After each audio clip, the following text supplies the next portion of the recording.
Bonsoir et bienvenue dans votre émission Lundi Sport. Regardez ce qui vous attend ce soir. Hier avait lieu la Coupe de Pâques de tir à l'arc à Point-Bout, une compétition qui a rassemblé plus de 40 archers de 5 clubs différents du territoire. Pour en parler, nous recevons Sylvana Plazanet, archère et présidente de l'association Les Archers de la Tipenga à Point-Bout, multiple championne de France et du monde. Et avec elle, David, un nouvel archer qui remporte la compétition dans sa catégorie à 20 mètres. Stéphanie Marlier sera bien sûr avec nous pour la rubrique Cagou d'ailleurs. Ce soir au programme du rugby avec 3 cagous couronnés avec le stade toulousain en top 14. Du windsurf avec le titre de Nicolas Goyard, le cagou qui monte sur la plus haute marche du podium en Israël. Et enfin, Titouan Pouillot a encore frappé. Il gagne la course longue distance au Pornichet Paddle Trophy. Steph nous expliquera tout. Et bien sûr, on se quittera avec un petit défi. Stéphanie testera notre adresse avec un classique des jeux de société, le Mikado, mais elle viendra avec un Mikado géant. Voilà, ça promet. Bonsoir tous les deux.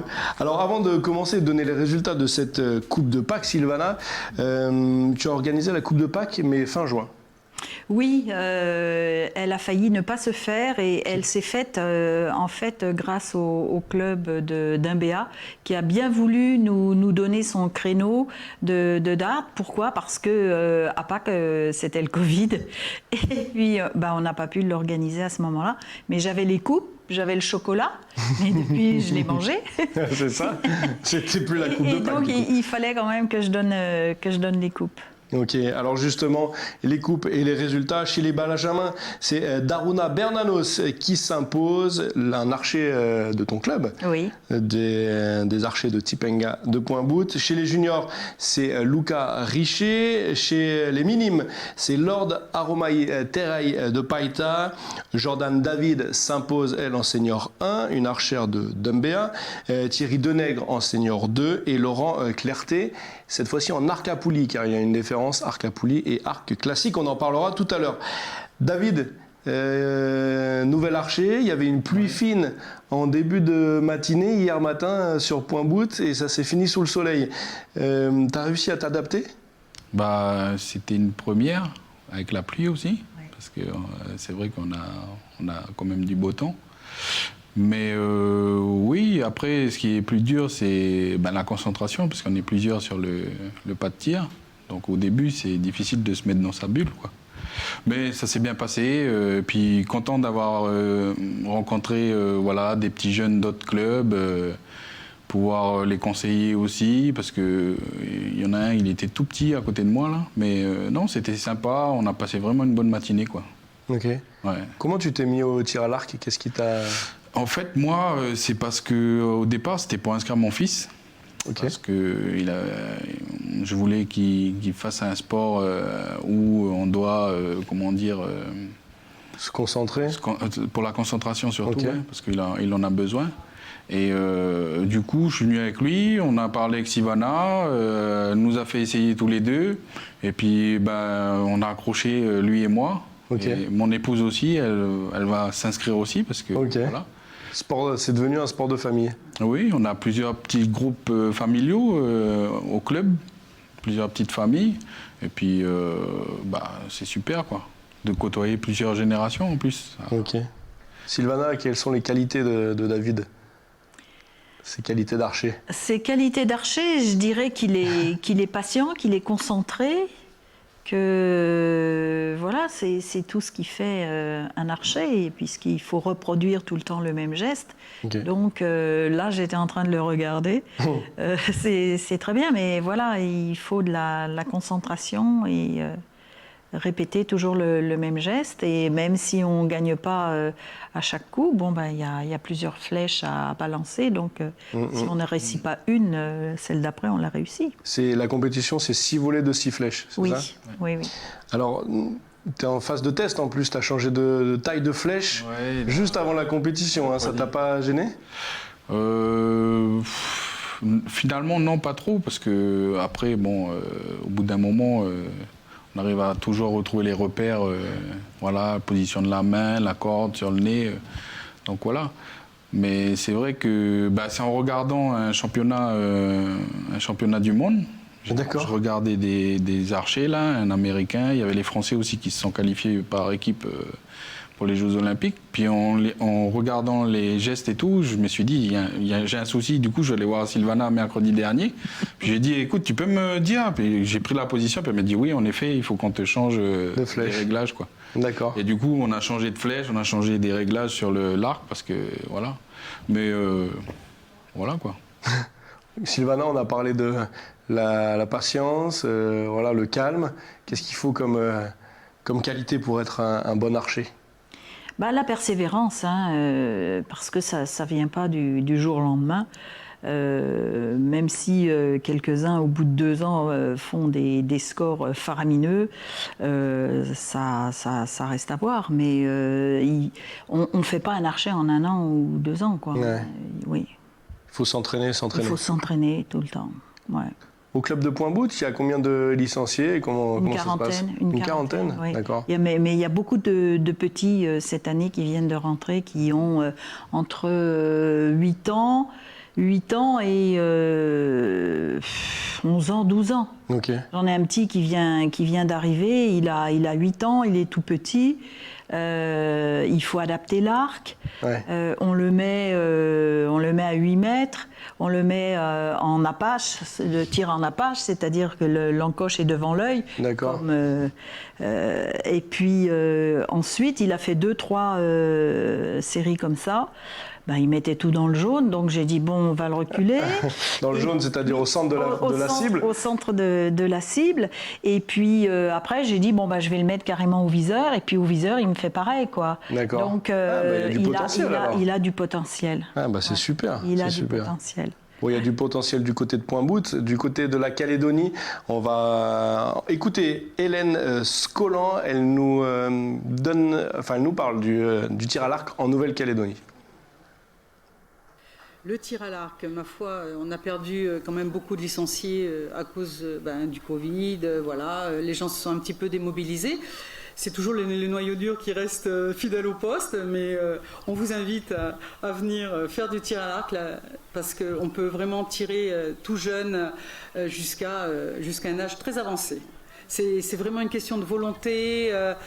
Tous les sports, de toute façon, mais des découvertes sur soi-même qui sont assez fabuleuses.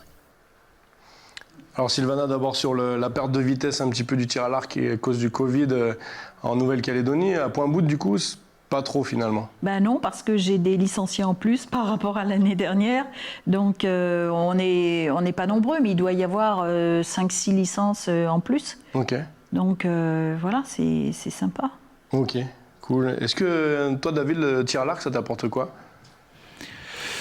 Ça fait 2 mois que j'en fais, mais c'est vrai que j'aime bien cet aspect où c'est vrai que des fois, on peut se décourager un petit peu parce que...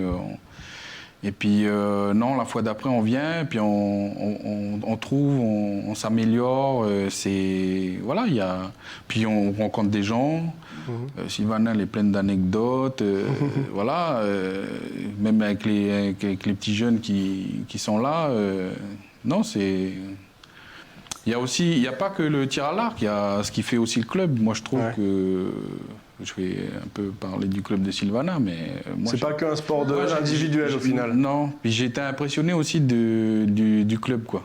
Parce que moi, j'allais pour voir ce que c'est que le tir à l'arc, mais le matériel, comment elle et son mari s'occupent du club, ils nous ont accueillis, comment les choses sont faites, non, ça m'a vraiment... J'ai vraiment accroché, quoi. D'accord. Tout de suite, ouais. Pour rester sur ce que Hélène disait, on apprend beaucoup sur soi. Toi, ça fait 2 mois que tu en fais. Qu'est-ce que tu as appris sur toi? Qu'est-ce que j'ai appris? À la base, je suis pas un bon joueur, je suis mauvais perdant, on va dire. Mais en fait, je prends ça comme une compétition avec moi-même, en fait. Okay. C'est pas contre les autres, en fait. C'est s'améliorer, c'est se dire, tiens, là, j'ai trouvé un petit truc. J'arrive j'ai trouvé une position, machin, et c'est des petites victoires, quoi, en fait, tu vois. Donc j'étais un peu déçu de mes scores hier. Mais après, quand je suis rentré à la maison, j'ai dit à mon épouse, tu vois, je suis déçu mais des scores, mais en fin de compte, j'ai réussi à faire, j'ai réussi à avoir ma flèche bleue. Donc j'ai fait les scores pour pouvoir. C'est comme au judo, tu as les ceintures. Voilà. Et du coup, je me suis dit, j'ai peut-être pas fait les scores que j'espérais, mais au moins je suis arrivé à atteindre un certain but. Et c'est déjà ça, quoi. Avancer. C'est ça, Sylvana, c'est un peu une compétition avec soi-même. Oui, c'est toujours une compétition avec soi-même. Avant d'être une compétition, par exemple en finale, quand tu es en championnat du monde ou aux Jeux du Pacifique, là tu as quelqu'un devant toi. Mais avant tout, pour se qualifier, c'est contre soi-même, quoi, hein. C'est toujours faire la meilleure flèche. Et puis si tu fais pas, si tu rates ta première série, comme moi hier, je dis pas que j'ai raté ma première série, mais c'était pas florissant. Pas contente. Mais je me suis rattrapée sur la deuxième série. Et ça, c'est vrai. Et comment tu as fait? Tu t'es recentré? Oui. Tu t'es reconcentré? Oui, reconcentré, oui. Ok.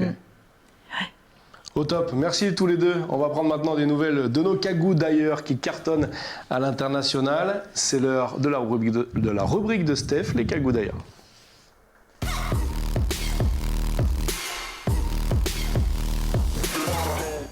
Bonsoir. Salut Steph. Salut. Ça Alors, va oui, bien et toi? Parfait. Et vous, je veux dire. Ouais, bien.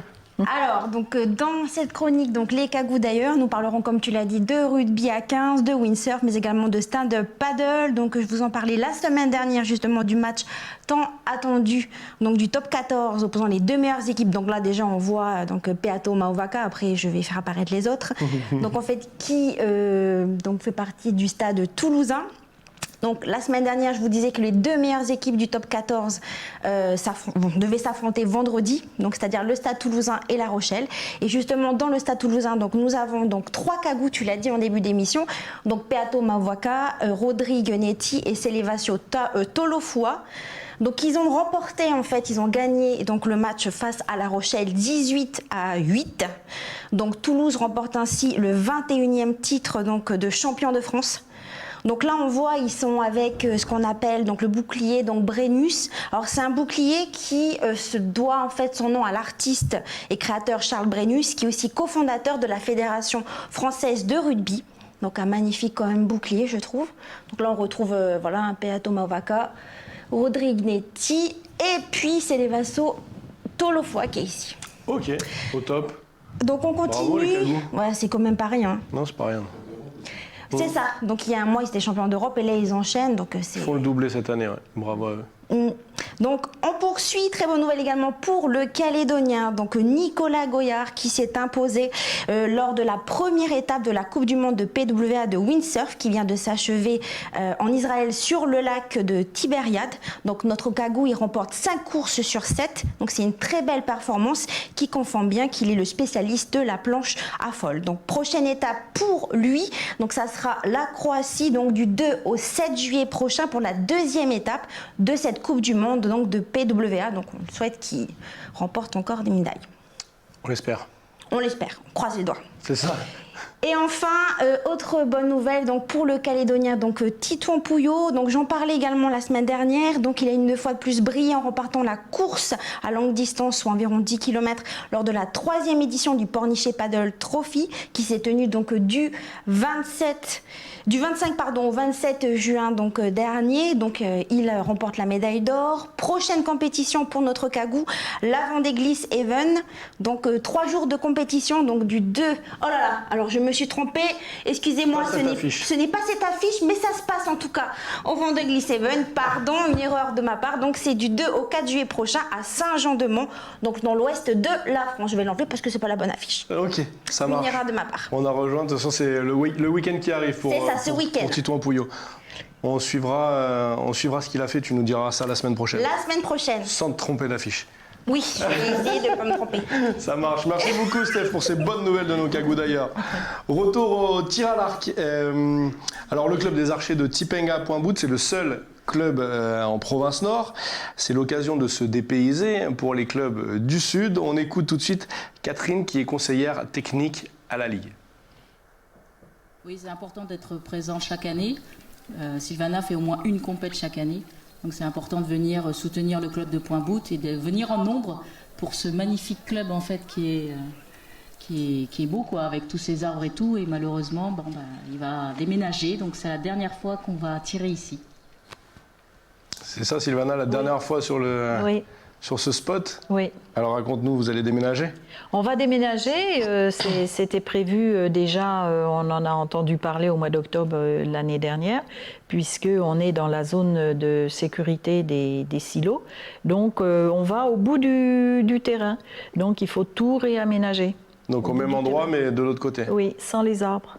Ouais, sans les arbres. Sans les arbres. Faudra planter. Bon, moi j'ai toujours l'esprit où je me dis bon, on déménage, mais tant pis. Voilà, c'est une histoire qui se tourne. C'est 21 ans presque, hein, là où on est là. Et puis c'est une nouvelle aventure. D'autant plus que en se mettant de l'autre côté, on pourrait éventuellement homologuer des records qui pourraient être faits sur le terrain. Alors que là, à l'heure actuelle, on ne peut pas parce qu'on tire sous les arbres. Donc, il y en a qui sont sous les arbres, il y en a qui sont au soleil. Donc, mais bon, ça arrangeait un petit peu tout le monde hein, d'être à l'abri, d'être à l'ombre et de tirer à l'ombre. Là, on va tirer en plein soleil, comme tout le monde. Et donc, ça pourrait être éventuellement un terrain homologable. Ok. Donc ça va être mieux. Je me dis, je me dis toujours c'est mieux. Et puis bon, on repart sur une nouvelle base. La province Nord nous aide, la mairie nous aide. Donc voilà, on se dit bon, allez. Faut voir le côté positif. Je vois toujours le côté positif. Okay. David, toi du coup, tu as la chance de pouvoir pratiquer sur l'ancien et tu vas découvrir le nouveau. On va vivre ça. Pas de tir. Voilà. Ça va être, c'est surtout pour les anciens que ça va être quelque chose. Ouais, ça va être perturbé jusqu'à la fin de l'année de toute façon. Hein, puisque, c'est prévu pour quand le déménagement? Il faudrait que ça se fasse avant la saison des pluies et que le remblai soit mis en place et tout, parce que là, au fond, là-bas, c'est une zone inondable. D'accord. Et donc là, il va falloir remblayer et puis... Pour les archers du club comme David, ça va se passer comment? Il y aura toujours un endroit où tirer, même pendant les travaux? Comment ça va se passer? Pour l'instant, on ne sait pas parce que le chemin d'accès, normalement, coupe le terrain en plein milieu. D'accord. Donc voilà, pour l'instant, on ne sait pas du tout comment vont fonctionner les engins, etc. On aimerait bien que ça se passe pendant les vacances, mais même de toute façon, je pense qu'on sera quand même perturbé pendant les 6 mois qui viennent. Là. Bon, en tout cas, pour l'instant, on peut toujours aller au club de tir de Point-Bout pour s'essayer au tir à l'arc. Oui. Ça marche. Sylvana, tu es multiple championne de France, je l'ai dit, et du monde. Tu as vu l'évolution de l'arc. Hier, lors de la Coupe de Pâques, il y avait 2 catégories d'arc. Oui. Arc classique et arc à poulie. Est-ce que tu peux nous parler un petit peu des différences? On voit des images d'ailleurs d'arc à poulie. Je vais avoir du mal à parler parce que toi, t'es arc classique. Oui, je suis arc classique et à vrai dire, je maîtrise pas du tout l'arc à poulie. Quelles sont les différences techniques? Au niveau de la technique, c'est pas du tout pareil. Hein. Non, les arcs sont beaucoup plus forts. Ils sont démultipliés. Donc il y a un pic pendant un moment, on le voit là, et ensuite ils arrivent à tenir, je dirais pas une minute, mais bien 30 secondes ou 10 secondes ou 20 secondes, alors que moi je tiens la corde tendue. D'accord. Entre 2 et 4 secondes. D'accord. Maintenant, ils ont un œilleton qui est beaucoup plus gros, qui pose des problèmes quand il pleut, par exemple. Mais bon, c'est pas du tout la même technique, c'est pas pareil. Okay. Alors que je pense que pour être un bon archer en arc compound, il faut avoir démarré. Compound, c'est arc à poulie. Arc à poulie en arc classique. D'accord. Voilà. David, je te voyais hocher de la tête. Tu as essayé ce type d'arc? Non. Pas encore? Pas encore. Et puis, comme dit Sylvana, je pense que dans toute chose, il faut commencer par le... Par la base. Ouais. Je veux dire, après, voilà, je pense qu'avec l'arc, c'est comme dans... Bon, je fais d'autres sports. Hein. Comme dans tout sport, on commence, et on prend des repères, et puis après, si on en a l'occasion, ouais. Okay. Moi, pour l'instant, ça me dit rien, parce que, je veux dire, ça serait sauter une étape, je pense, pour moi, quoi. Ok. Après, il faudrait poser la question à ceux qui tirent avec. C'est sûr que la sensation, elle n'est pas la même, parce que quand on est avec un arc classique, là, c'est l'épaule. Ouais. Et oui, on peut pas... Tu tiens pas 30 secondes, hein, parce que sinon, tu fais une volée, et puis la volée d'après, tu la tires pas, parce que tu as l'épaule.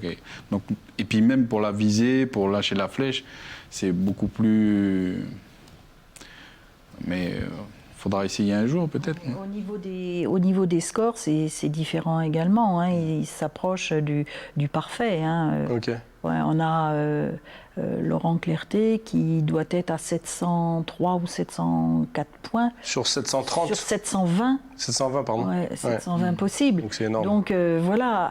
Et on s'aperçoit qu'à chaque fois, ils grappillent un point. Ils en sont là, alors que nous, on a de la marche. Ouais. Est-ce que ceux qui pratiquent ce type d'arc, ils sont passionnés par la chasse et ils vont chasser? Je pense que oui. Oui, je pense que oui. Ça vient de là? Oui. Et est-ce que c'est complémentaire de pratiquer le tir à l'arc dans un club et la chasse? Est-ce que ça aide? Oui, là, il faudrait poser la question à Laurent Clerté, parce que je crois qu'il a remporté la Coupe de Pâques. Voilà, et qui fait les deux, et je crois qu'il aime bien justement la chasse. Il y a des clubs de chasse où, bien souvent, je pense qu'ils tirent qu'à l'arc à poulie. Hein, ouais. Mais j'en connais pas en province nord. C'est en province sud, mais en province nord, je connais pas de. Pour l'instant, personne ne s'est manifesté pour s'entraîner. Non, et puis chez sur nous, les cibles de Sylvana. Non. Si, parce que quand il y a eu la construction de l'usine du Nord, on avait les Canadiens qui venaient et qui venaient s'entraîner au club. Mais bon, on en a été obligé de mettre une cible, parce que halte là, une cible, ça dure pas longtemps, hein, avec un arc à poulie. Donc on leur a mis une cible à disposition. Mais eux étaient des chasseurs aussi. Hein. Voilà. Ça se rapproche plus de ça. Eh bien, merci à tous les deux. Bon, longue vie au club des archers de la Tipenga à Point-Bout. Et on reviendra vous voir pour une prochaine compétition. Oui. En attendant, on va passer au petit défi de la fin de l'émission. C'est Stéphanie qui revient. Jingle.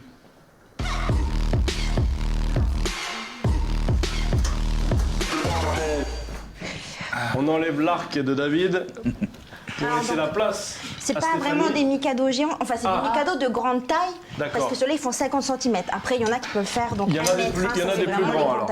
Oui, de 1 mètre. D'accord. Donc du coup le jeu on va jouer au Mikado, mais bon, on va dire on n'a pas trop le temps parce qu'une partie dure entre 10 à 15 minutes. Donc là, on prend le temps, c'est bon. Non mais on n'aura pas le temps. Donc du coup je vais pas tous les mettre. C'est génial, Steph. Bon, on va pas respecter trop les règles avec les couleurs et les nombres de points, etc. On va dire que celui qui a gagné, c'est celui qui a réussi à récupérer le plus de baguettes. Ok. On va dire comme ça, triche pas, hein. Oui, je préfère le dire. Ça, on fait oui, bah oui. Le Mikado normal, quoi. Oui, on joue comme si on jouait au Mikado. Il reste des Mikado. Tu les mets tous. Voilà, okay. Allez. Tac. Allez. Attends, j'essaie de faire bien, parce que... C'est un jeu qui est remonté au 5e siècle, hein, d'après des écrits du bouddhisme. C'est vrai? Oui, donc c'est assez vieux. Alors on va commencer par Sylvana. Allez, Sylvana, vas-y. Moi je ne joue pas, je regarde. Hein. Ah. Oh. Alors on remet, Sylvana. On remet? Bah oui, parce que il faut pas. Sylvana, pas la faire patience, la persévérance, David, à toi. Patience, adresse, ceci maîtrise de soi, parce qu'il faut prendre son temps, même si on n'a pas trop de temps. Donc là, c'est un peu. Voilà. Allez, on va tester. Prendre le temps, même si on n'a pas trop le temps. On regarde bien. C'est génial. Attends, je regarde mon suivant. Oui. Oh, touché. C'est pas mal, hein. Vas-y, Adrien. Je sens qu'on va. Faut bien le surveiller pour partie. Ah oui. Bon, mais arrête, Steph, un peu. Pourquoi tu me fais passer? Regarde-moi. Ouais, bon. C'est toi qui cherches la facilité, c'est pour ça. Elle était facile, celle-là. Facile.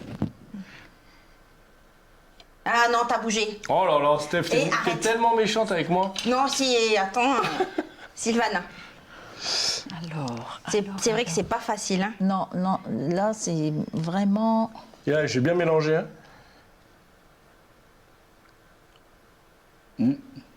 Ouais. Allez, moi je te l'accorde, Bah, mais moi il a un aussi. peu bougé. Ouais. C'est moi d'abord qui est juge. Ah oui, pardon, Steph. Excuse-moi, Donc j'essaie je de lui te accorde. circuiter. Par contre, t'as pas peur, toi, de nous donner des bâtons comme ça? Non, mais c'est bon, j'ai pas peur, tu vas pas me frapper. Alors, Vas-y, Sylvana, encore à toi. je suis encore un. alors. Oui, oui. Allez, dernier coup, Sylvana, et puis après, on va faire tata à nos téléspectateurs. On finira hors antenne. Hein. Bon, alors, pauvre. Oh, c'est bon, moi j'ai. Bravo, ça passe large, ça passe large. Bon, Bah faudrait oui. quand même plus de temps. C'est un jeu qui demande Mais du temps. oui, mais quand carrément, même, mais parce qu'il on va réfléchit. finir entre nous. Hein. La Sylvana, elle fait le patience dernier aussi. quand même. Bon, allez, Ouais. Sylvana a gagné de toute façon. Hein. Bravo.